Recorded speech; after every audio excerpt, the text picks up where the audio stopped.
እኔ ብሩኬ ብቻውን ያበደ መስሎኝ ነበር። ብሩኬ ብቻውን አይደለም ያበደው፣ በማህበር ተደራጅተው ነው ያበዱት። ወንድሮ በሳቅ ልጅሉ ነው። ኧረ እነዚህ ሰዎች ዛሬ ደግሞ ሚኪ ቤት በሳቅ ነው ያለኩት፣ በሳቅ ማለት ነው። ወይኔ ቤኪ ቤት አነጋገር፣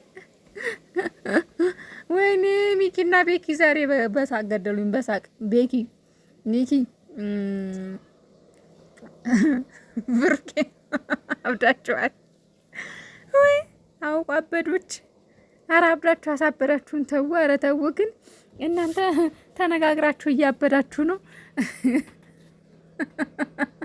ዛሬ ደግሞ ጭራሽ ይቆረጥ ጨምራችሁ ተጨክኖ በዛ እንደው አንጀታችሁ ይሻለ። እንደው ጨክናችሁ አወጣችሁት፣ አፍ አወጣችሁ እንደዚህ ያላችሁ። ኧረ ተው። ኧረ እንደው በነገራችን ላይ ማለት ነው ሄዳችሁ እንደዛ ትንሽ ማለት ነው እሱ እንደዚህ እንዳሳበደልኛል፣ ሀይሚዬን እንደዛ እንዳሳበዳት፣ ሚፍታህን እንደዛ እንዳሳበደው ማለት ነው። ሄዳችሁ ብታዘጉት ጥሩ ነበረ። ሄዳችሁ ማለት ነው በቃ መቆረጥ አለበት ብላችሁ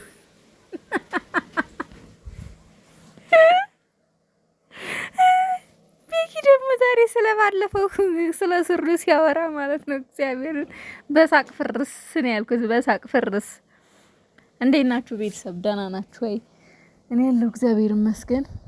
በያላችሁበት ዓለም ዳርቻ ሰላማችሁ ብዝዝት ትርፍርፍ ይበልልኝ የኔ ውዶች፣ የኔ ምርጣ ምርጦች፣ የኔ አንደኞች ጨረቃ ፋሚሊ በጠቅላላ እንዴት ናችሁልኝ? ለዚህ ቻናል አዲስ የሆናችሁ ሰብስክራይብ አድርጉ፣ ነባር የሆናችሁም ላይክ ሼር አድርጉ። እንዲሁም ደግሞ ሀሳብ አስተያየታችሁን ኮሜንት ላይ መጻፍ አትርሱ። ጭራሽ ደግሞ ዛሬ ሚኪና ቤኪ ያው እንግዲህ ሚኪ የመጣው ያለው ነገር የብሩኬ እያደረገ ያለው ነገር ትክክል አይደለም። ለምን ታስጨንቃታለህ? ሁለተኛ ነገር ደግሞ ያወጋችንም ባህላችንም አይደለም ይሄ። እኛ የምንጠብቀው ብዙ ነገር ነው። ቢያንስ አሉ አይደል? በተለይ ደግሞ ለሴት ልጅ ሊደረጉ የሚገቡ ባይዘወይ ማለት ነው እንደዚህ አይነት ነገር ከወንድ ልጅ ይልቅ ለሴት ልጅ ትልቅ ቦታ አለው። ይሄ ሰርግ፣ ይሄ ሽምግልና ምናምን የሚባለው ነገር ከወንድ ይልቅ ማለት ነው ለሴት ልጅ ትልቅ አድቫንቴጅ አለው ማለት ብዙ ጊዜ ትክክለኛ ሴት ወይም ደግሞ ክብሯን የምትጠብቅ ሴት፣ ስለ ራሷ የምትጨነቅ ሴት፣ ለቤተሰቦቿ ክብር የምትጨነቅ ሴት፣ ለቤተሰቦቿ ክብር ያላት ሴት እንደዛ ነው ማለት። እንደዚህ በስነ ስርዓት በቃ ዋጋ እንዲከፍልላት ትፈልጋለች። አብሯት ያለው ፍቅረኛዋ ወይም ባሏ ዋጋ እንዲከፍልላት፣ እንዲሁም ደግሞ በቃ ለሷ ቦታ እንዳለው ዋጋ ከፍሎ እንዲያገኛት ነው የምትፈልገውና ትክክል ነው ሚኪ። ያው እነሱ እያዛጉን ነው፣ ፕራንክ ነው። ግን ደግሞ እንደ ሪል አድርገን ስናወራ ያው በሪልም አለ እንደዛ አይነት ነገር አይደለም ውዶቼ?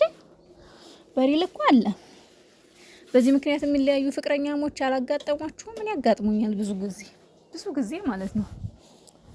ማለት የሆነ ሪሌሽንሺፕ ውስጥ ከገቡ በኋላ አንድን ሴት ልጅ በቃ ፍቅር ካስያዙ በኋላ ወይም ደግሞ በደንብ ወደ ፍቅር ከጋበዟት በኋላ መጀመሪያ የተነጋገሩትን ነገር ረስቶ እንግዲህ በተለያዩ ነገሮች በመደለል ብቻ በብዙ ነገር ዋናው ልብ ነው፣ ዋናው እንትን ነው፣ ዋናው ምናምን ነው እያሉ ለማታለል ለመሸወድ ይሞክራሉ። እና እያንዳንዱ ቪዲዮ በደንብ ተኮር ብላችሁ ብታዩ እያንዳንዱ የትኛውም ዩቲዩበር በተለይ ሀይሚና ብሩኬ፣ እኔ ስለሌላ ዩቲዩበር እንኳን ብዙም ዩቲዩበሮችን እንደምታውቁት አልከታተለም። እኔ የምከታተለው ሀይሚና ብሩኬን፣ ቤኪን ቤኪ ያልኩኝ ቤኪንም ያው አልፎ አልፎ ነው የማየው። ሀይሚና ብሩኬን፣ ከዛ ሄሉዬን፣ ከዛ እነ ማርኬን፣ ከዛ ውጭ ነው የማየው እንትን የለኝም። ግን እያንዳንዱ ቪዲዮ ተሰርቶ የሚለቀቀው የሆነ ትልቅ መልእክት ይዞ ነው። ገባችሁ? ምድር ላይ ያለውን ነገር ለማንጸባረቅ ነው በሪል ህይወት። ለምሳሌ አሁን ሀይሚዬ ብሩኬን አምናው ከምንም በላይ በቃ ነገሮች በሂደት ይሆናሉ፣ እስከዛ ድረስ ግን አብረን እንሁን፣ አንድ ቤት እንሁን ብሎ እንግዲህ ሀይሚዬም ደግሞ አምናው አንድ ቤት እየኖሩ ነው አይደለ? ከዛ ልክ እዛ ቤት ከገቡ በኋላ ይሄው ሌላ ጣጣ ይዞ መጣ። ገባችሁ? በቃ አብረሽኝ መሆን አለብሽ፣ አብረሽኝ መተኛት አለብሽ፣ አንድ አልጋ ላይ መተኛት አለብን፣ ማደር አለብን የሚለው ነገር መጣ። ገባችሁ? ይሄ አሁን ሀይሚና ብሩኬ በምድር ላይ ያለውን ነገር ለማንጸባረቅ ይሄ ነገር አለ ምድር ላይ በቃ እንደዚህ ይደረጋል፣ አትታለሉ ወይም አትሸወዱ አይነት ነገር ነው። ገባችሁ? ቪዲዮ መልእክት አለው፣ ትልቅ መልእክት እና እንደ ሪል ተደርጎ ሲታሰብ ግን ብሩኬ ጋር በጣም ትልቅ ስህተት፣ በጣም ከባድ የሆነ ስህተት ብቻ ሳይሆን ክህደትም ጭምር አለው። ገባችሁ? እና አንዳንድ እህቶቻችን ያለ ፕሮግራማችሁ የሆነ ችግር ውስጥ እንዳትወድቁ ማለት ያው ከልክ ያለፈ እምነትም አያስፈልግም። በነገራችን ላይ ማለት እዚህ ነገር ውስጥ ለመግባት ፕሮግራማችሁ ካልሆነ ወይም ደግሞ ሀሳባችሁ ወይም ደግሞ ሌላ አላማ ካላችሁ ያ አላማችሁ ሊበላሽ ይችላል። እና ቪዲዮ እያንዳንዱ አስተማሪ ቪዲዮ ነው። እያዝናና እያሳቀ ዘና እያደረገ ብዙ ብዙ ብዙ ብዙ መልእክት ያለው ቪዲዮ ነው። እና ውዶቼ ማሮቼ እስኪ ዛሬው ደግሞ ምን ይዘው ይመጡልን ይሆን? ቤኪና ሚኪ ግን ማለት ነው የምር እንደው ምን ልበላችሁ ይቆረጥ ብስማ ሚኪ አረተው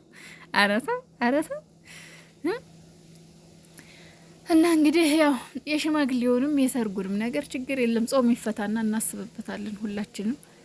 አሽወይና ይባላል። አሽወይና በትንሹ እንኳን አይደለም በትልቁ ነው የሚሆነው። እንዳያሳስባችሁ ፏፋሽ ተብሎ ነው የሚደረገው። ጠሪምጣ ብቻ ጠሪምጣ እንጂ ደግሞ ለዚህ ከዚህ በኋላ ሲጀመር ሀይሚዬ ፍቃደኛ ሆናለች። በቃ ሽማግሌ ላክልኝ ብላለች። ሽማግሌ ይልካል። ብሩኬ ደግሞ ይልካል።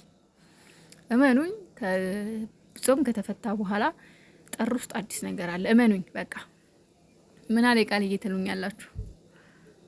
ምክንያቱም ኦሬዲ ሀይሚዬ አብራ ለመኖር ሁሉንም ነገር ለመጋባት ራሱ ወስናለች።